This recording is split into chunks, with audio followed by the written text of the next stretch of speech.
which leads to my second one. What time should you be there?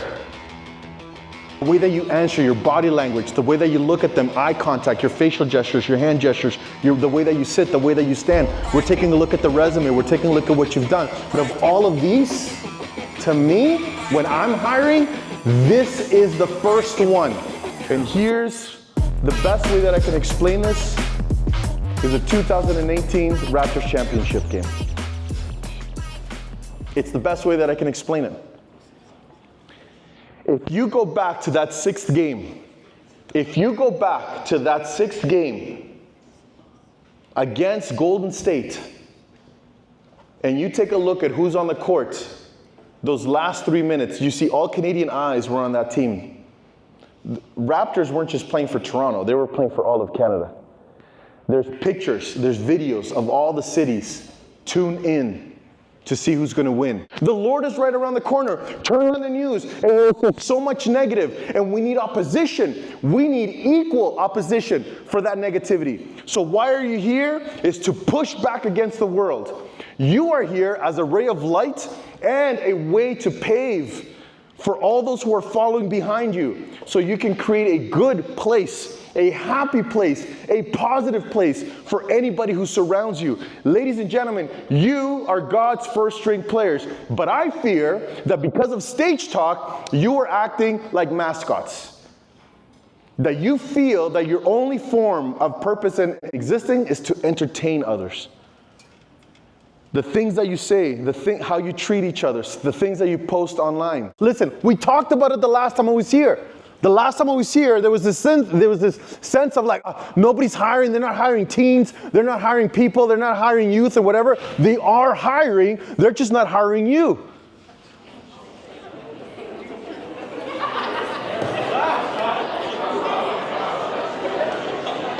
And then when it comes to the employer, they're going to be looking at certain things, which we're going to be talking about today, and based on those things, whoever can fit all those qualifications, that's the person that's getting hired. So the name of the game is not to get the job, the name of the game is to outperform the other person. That's what it is.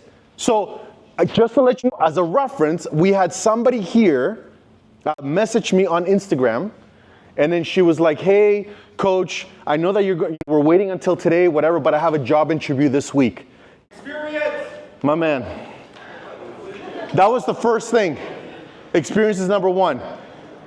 The biggest thing is that you worked the process. You weren't good in the beginning. You're not supposed to be good in the beginning. You saw something, there was a cash prize, you tried, one person got it, everybody else not even close.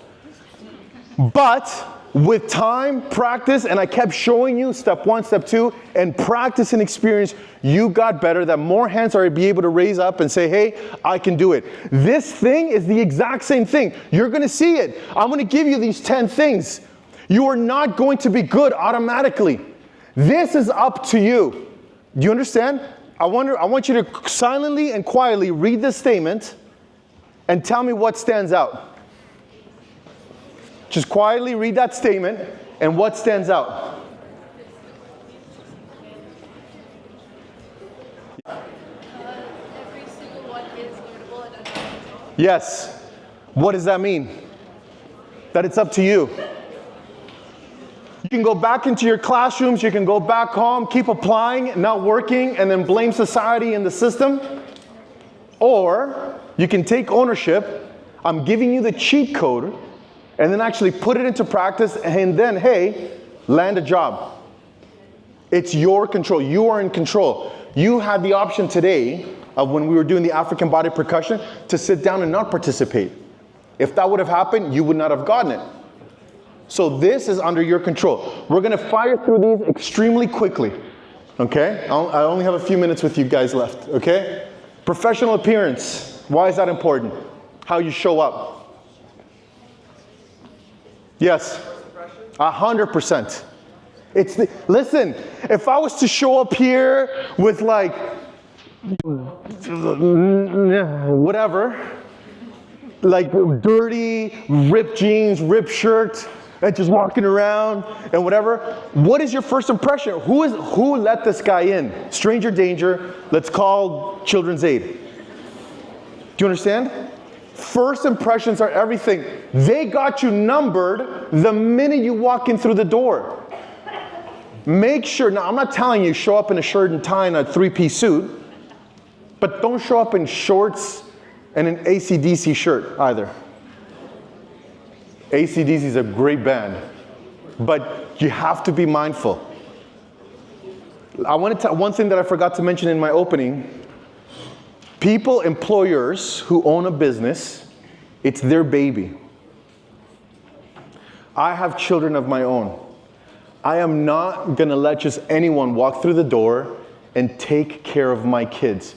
I want to be confident that whoever I'm putting in front of my children are going to not only love them, care for them, and be respectful and take care of them. When you come into my place, I hire people. And I also get hired by companies to hire people. And I am in the mentality, if this was my company, would I want you to represent me? Would I want you to represent us? Do you understand? If a McDonald's employee does something bad, it's not the employee's name that goes on the newspaper. It's the name McDonald's.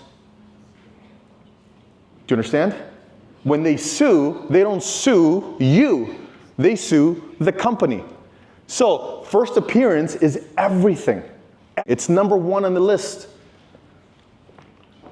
Number 2, reliability. Why is that important? Yep. Absolutely. They want to make sure that you show up on time, that you just show up, period. Okay? What time, which leads to my second one, what time should you be there at a job interview? 5 to 10 minutes early. Okay. What time should you be in the parking lot? What is it? 30 minutes early. That's a good number. Okay. Rule of thumb, 15 minutes early in the parking lot. Doesn't necessarily mean that you're inside the building 15 minutes early, but you're in the parking lot 15 minutes early. Do not, if it takes you 10 minutes to get to that interview from door to door, and the interview's at 10 o'clock, do not leave at 9:50. It is the worst thing that you can do. And I'll tell you why. You are not accounting for other people's mistakes. Any traffic, any accidents on the road, people will cut you off. Miraculously, that day that you're driving or you're being driven, that's the same day that every light decides to go red on you. So, you give yourself, if you have to be there in 10 minutes and it's 10 minutes from door to door, you leave 50 minutes before to be there for 9:45. And then you're in the parking lot, you're waiting. Okay? Because if you can be there early, as an employer, now I'm thinking, if I hire this person's going to show up. And not only just show up, but show up on time. And when it's time to promote, who are they looking at? Number 4, positive attitude. Why is that important? Yep. Because not only does it motivate yourself, it motivates your coworkers and your boss too. 100%. Are you a liability or an asset? Do you guys know the difference between that? A liability is something that it's being taken out of me. It's something that's taken out of the company. If you are not positive, you're going to not only influence the customers, the employees, your coworkers, your boss, but I can't afford you. Like you are a liability. Are you an asset? You are something that you are giving to the company. So positive attitude is the one currency that does not have any, like I'm telling you right now, it's priceless. When you show up to work, smile. Today, I was looking at somebody and they were, smile, it says a lot. Don't walk in through the door looking like you just finished eating a lemon. Smile. When you walk in, smile, and that says so much about you and your position within the company. Number 5, respect and courtesy. What does that mean?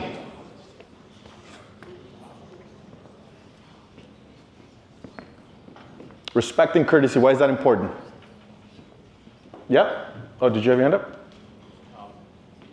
You want them to think that you like hold that respect to them, good company. 100%. Because if you can respect the company, what's going to happen? You're going to respect who? The what? If yourself is a big one, 100%. But if you can respect the company, who else are you respecting? Their employers, their customers. Remember, right? If a McDonald's employee does something bad, is talking back to the customer, you want a number one? Oh man, you're disgusting. They're when they complain, when they call that news 99 or 92.5 Roz and Mocha, right? They're not gonna say Billy from McDonald's did this. They're coming after the name McDonald's. They're the ones that are gonna get on blast, not you, right? So it is beyond important that you show respect and courtesy. Next one, trustworthiness. Oh my gosh, I cannot begin. Listen to me.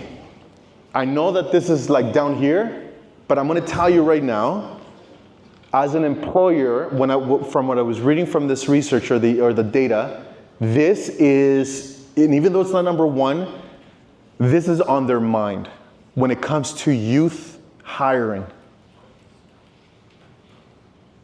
This is number one when it comes to youth hiring. Why? If you're applying for retail, Foot Locker, McDonald's, Kelsey's, whatever, why is this on an employer's mindset? Some people think that teens don't, like in general, people think that teens don't take things seriously. So by seeing that you're trustworthy, it ties into all the things like reliability, they know that you'll show up on time. Okay. They know that you'll tell the truth. Okay. Interesting. You're telling the truth, reliability, all that stuff. You're next to a cash register. Thank you. That's number one. Are you going to steal from me? And it's not just in the form of cash, but if you're working McDonald's, your friend comes in and they ask for a fries, you open up the bag and you're throwing in their chicken McNuggets, a BLT, a couple of drinks, and all these different things.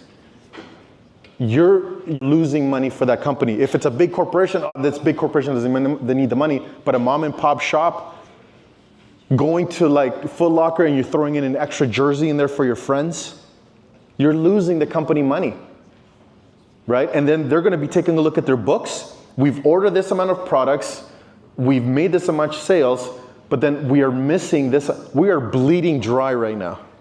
And so they're going to be taking a look at, and a lot of the times, and I'm grateful that you said that, a lot of the times when they're hiring youth, they're thinking, are you going to help me or are you going to help your friends? So if you can show that you're trustworthy, and they may ask you questions to see how trustworthy you are.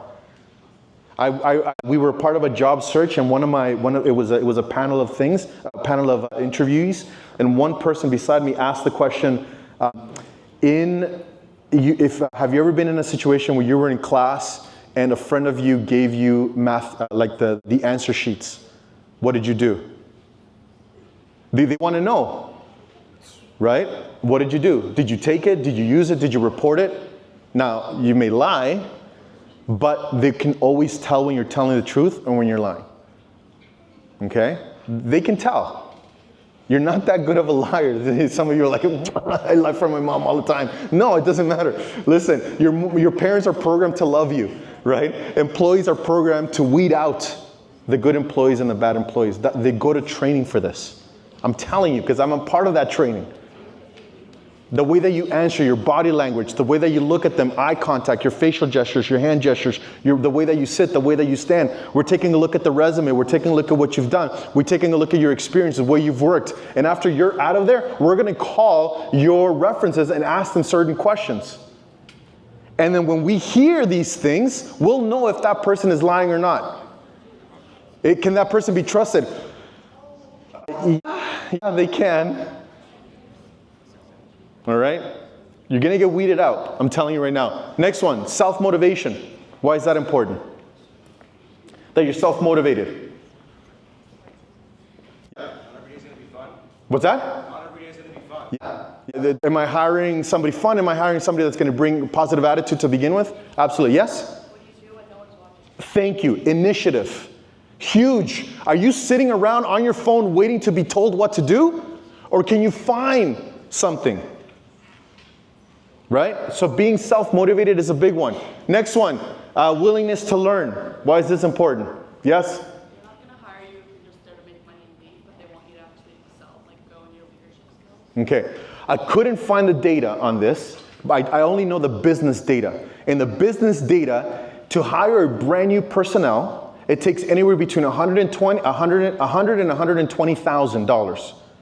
And that is the time, the paperwork, HR department, getting your interviews, because every time an HR or a manager interviews, that manager is getting paid to be there. Instead of managing the floor, they're sitting one-on-one with you getting paid. So on an average for a business world, it's anywhere between $100,000 to $120,000. So when we're hiring you, it's an investment to the company. Are you somebody that's willing to stick with us long term?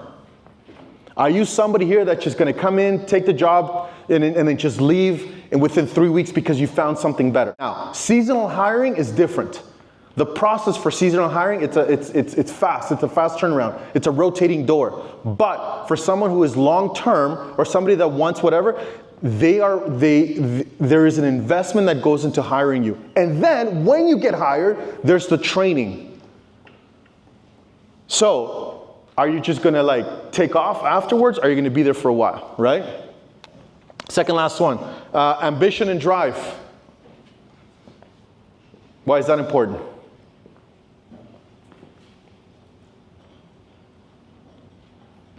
Yep. I guess it kind of ties into willingness to learn or initiative, because that way your employer doesn't always have to be on you. 100%. We don't have to micromanage you all the time, right? That we teach you once, we teach you a couple of times, you get it, you learn it, you love it, and you keep going, and then you help somebody else become better. And then the last one, communication skills. I'm telling you right now, out of all of these, to me, when I'm hiring, this is the first one. I tell my kids, listen, and I don't know if I told you this last time, I tell my kids this, there's 3 subjects that I really, really, truly care how you do in high school. Everything, I know French, English, math, French, English, history, geography, I know all of that stuff is important and it serves a purpose. But there are three courses that I truly, truly care how well or bad you do. Number 1, English. You live in Canada, learn the language of the land, be proud Canadian, learn the language of the land, read books, do all that stuff. Number 2, math. Know your numbers. It's the international language. And number 3 is drama. Thank you, random citizen. Listen, why? Because in drama, you get to practice empathy. You take on a role that's not of your own. Right now, you're teenagers. Your brothers, sons, teenagers, young men, young women. However, in drama, you get to be the father that just maybe had his son taken away. You get to be that mom who just received the news that her husband just died in the war. You put yourself in that position and you get to explore a different world. And not only that, so you not only learn empathy, not only that, but you learn presentation skills, body language, where to stand, moving your hands, body language, voice projection. And that communication skill is not just for jobs. That communication skill is everything and anything that you do. Requires some form of presentation. I'm telling you right now, I'm giving you the cheat code, double down on this.